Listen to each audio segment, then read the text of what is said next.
అల్లూరి జిల్లా పాడేరు కొట్నపల్లి గ్రామంలో అక్రమ నల్లరాయి క్వారీ నిలుపుదల కొరకు శుక్రవారం నాడు స్పందనలో కొట్నపల్లి పంచాయతీలో గల బాధిత గ్రామాలు ప్రజలు ఫిర్యాదు చేశారు.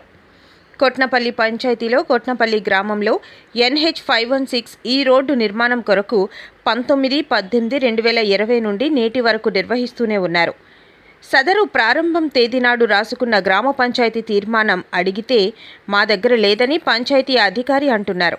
4 ఏళ్లు గడిచిపోయినా కానీ నేటి వరకు ఆపకుండా రోజు 2 పూటలు బాంబు పేలుళ్లతో చుట్టుపక్కల గ్రామాల ప్రజలు తీవ్ర ఇబ్బందులకు గురి చేస్తూ ప్రాణభయంతో బిక్కుబిక్కుమంటూ గడపాల్సిన పరిస్థితి ఉందని, ధూళి కారణంగా గుండె జబ్బులు, పంట పొలాలు నష్టం వస్తుంది.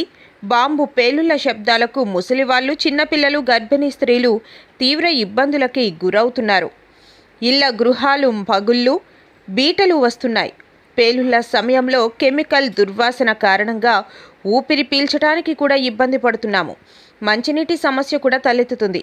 120 సర్వే నెంబర్ గల అమాయక గిరిజన 13 మంది రైతులు మభ్యపెట్టి TSR కంపెనీ యాజమాన్యం గడువు పూర్తయినాక వేరొక కంపెనీ బినామీదారుడికి అప్పచెప్పినట్లు మాకు సమాచారం వచ్చిందని, క్వారీ నిలుపుదల కొరకు ఎన్నిసార్లు అభ్యర్థించినా అడిగినా, ఆఖరికి నిలదీసి అడిగినా ఎటువంటి స్పందన లేదు. అయినా గట్టిగా అడిగితే లేదా ప్రశ్నిస్తే గ్రామాల ప్రజా ప్రతినిధులు, విలేకరులు, గ్రామ పెద్దలను పోలీస్ కేసులు పెడతామని బెదిరిస్తున్నారు. క్వారీకి గడువు పూర్తయిన కారణంగా దయచేసి ప్రభుత్వం చొరవ తీసుకోవాలని, మా యొక్క ఇబ్బందులకు మరి భవిష్యత్తులో రాబోయే 10 పరిణామాల దృష్ట్యా పునరాలోచన చేసి క్వారీని నిలిపివేయాలని కొట్నపల్లి పంచాయతీ ప్రజలు ఫిర్యాదు చేశారని మీడియా ద్వారా తెలియజేశారు.